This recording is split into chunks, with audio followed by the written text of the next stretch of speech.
y te presento al mejor vendedor que conozco. Se llama Ronnie y es mi gato y hoy lo hemos traído aquí al estudio para enseñaros, pues bueno, quién es el mejor vendedor que conozco. Y seguramente te preguntarás, ¿pero por qué es este el mejor vendedor que tú conoces? Si conoces a un montón de vendedores. Pues sí. Bueno, pues ya está. Venga, ya está. No le gusta mucho la cámara al gato. Madre mía, cómo me ha puesto. El gato con el que convivo, Ronnie, es el mejor vendedor que conozco porque solamente tiene en su cabecita, se calcula, unos 250 millones de neuronas. Con un cerebro pequeñito y solo 250 millones de neuronas, consigue hacer que yo compre, por así decirlo, la idea que él tiene en la cabeza. Es decir, cuando él quiere chucherías, cuando él quiere cualquier cosa, él sabe hacérmelo entender y además de una forma tremenda. O sea, mi gato es que es el mejor vendedor que conozco porque sin tener las capacidades que puede tener un ser humano, es capaz de hacer que yo desee complacerlo. Vamos a explicar esto en una comparación. El gato tiene mucha menos inteligencia que uno, de hecho, acabamos de decir, 250 millones de neuronas, que a lo mejor te puede parecer una barbaridad, pero es que el ser humano tiene de 250 millones a 100.000 millones de neuronas que tiene el cerebro humano, y aún así, con todas sus limitaciones de comunicación y de inteligencia, es capaz de hacer que yo desee complacerlo, por así decirlo, me vende la idea de lo que él quiera. Si a él le apetece chucherías, chucherías. Si quiere que le limpie la arena, también consigue hacerlo. Entonces la pregunta es, ¿cómo lo hace el gato? ¿Qué tiene el gato que es capaz de hacer que el ser humano desee y se le active el deseo de complacerle en aquello que necesita, sea chuche, sea lo que sea, o comida, o agua, lo que quiera? Bueno, es alucinante lo que hacen los gatos. Utilizan dos herramientas. La primera herramienta que utiliza un gato es su tono. Su tono, su simple tono. En estudios han descubierto que los gatos tienen un tono que es parecido y de hecho es casi la misma frecuencia que utilizan los bebés cuando lloran.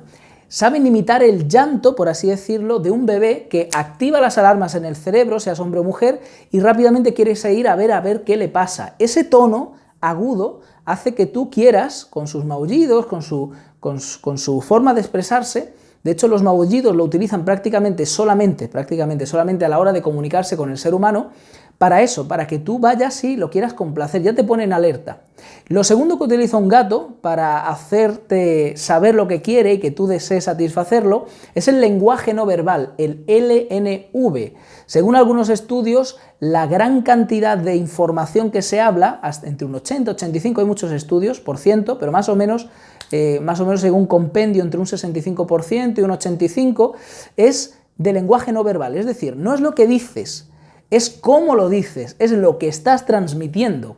Por eso, si cogemos estas dos cosas, tanto la forma del lenguaje no verbal del gato, las expresiones que utiliza muchísimas más expresiones, por ejemplo, utiliza el doble de expresiones que los perros. Los perros usan unas 20 y tantas expresiones, según algunos estudios faciales, y el gato utiliza el doble.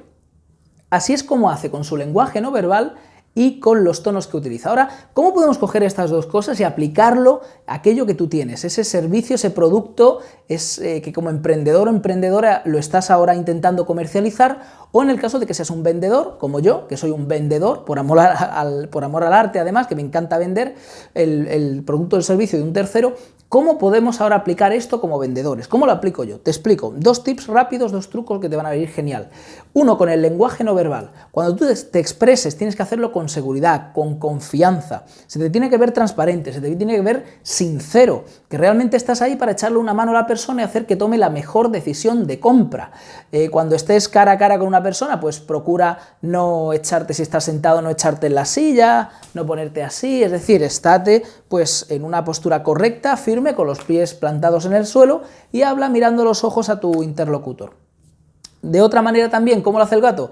El gato también utiliza los tonos altos, y es que los tonos altos cuando tú coges una nota en un piano y tocas las notas graves, pues bueno, escuchas las graves, sí, es grave, pero cuando empiezas a tocar una nota muy alta, muy alta, muy alta, muy aguda en la escala, y las tocas, y cuando tocas varias y fuertes, te terminas poniendo de los nervios, o si escuchas un violín en la última cuerda ahí, te pone de los nervios, porque está comprobado que los sonidos, los tonos altos, los sonidos intensos y los tonos altos muy agudos, eso hace que se active el sistema nervioso. Entonces, ¿cómo aplicarlo cuando tú vendes? Bueno, puedes estar normal hablando con tu tono de la voz normal. Cuando quieres que la persona compre, cuando estás exponiéndole tu tarifa, tu servicio, con las mejoras, con todo lo que tú sabes y lo estás disfrutando y lo estás diciendo, mira, conmigo vas a tener esto y te va a venir bien por esto, cuando llegas al momento del cierre y quieres que la persona te compre, eleva un poco el tono de la voz. No hay que hablar muy agudo, pero sí empieza a hablar un poco más rápido y eleva el tono de la voz, porque el tono de la voz hará que la persona se ponga un poco, tampoco te pases, un poco nerviosa. Ese entusiasmo hará que la persona le salten las alarmas para estar pendiente a ti y puedas tener una opción de compra mejor. Pues así que recuerda, esos son los 2 tips que te quería dar esta semana. Te quería presentar también a mi gato, el gato que me permite convivir con él, porque ya sabes cómo son los gatos, y espero que puedas aprender mucho de esto, del lenguaje no verbal que utilizan los gatos para hacer que desee la otra persona comprarte, y también de usar los tonos agudos o altos dependiendo del momento de la venta en el que te encuentres. Y solo una breve reflexión con respecto a esto. Si el gato, usando solo su lenguaje no verbal y sus tonos agudos, es capaz de convencerme a mí de que le compre su idea, es decir, él me vende la idea de que quiero esto, y yo se lo doy, y no es capaz ni siquiera de hablar, no tiene zona de Broca en la cabeza, no tiene el área de Broca, no tiene eso que tenemos nosotros, quiero hacerte una reflexión, y es, ¿con cuánta más razón tú, si aprendes estas cosas que incluso hacen hasta algunos animales para convencerte, con tu inteligencia y con tu palabra, con la palabra, que es el arma más poderosa que existe, las palabras, cómo no vas tú a poder ser capaz de venderle algo a una persona? Así que llénate de optimismo, llénate de confianza. ¿Eres capaz de vender? Claro que sí. Hay cientos de miles de vendedores en todo el mundo que todos los días venden. Y venden gracias a lo que yo denomino la psicología de la venta, la capacidad de hacer que la otra persona sienta y desee y confíe en ti. Si lo haces así, vas a vender mucho.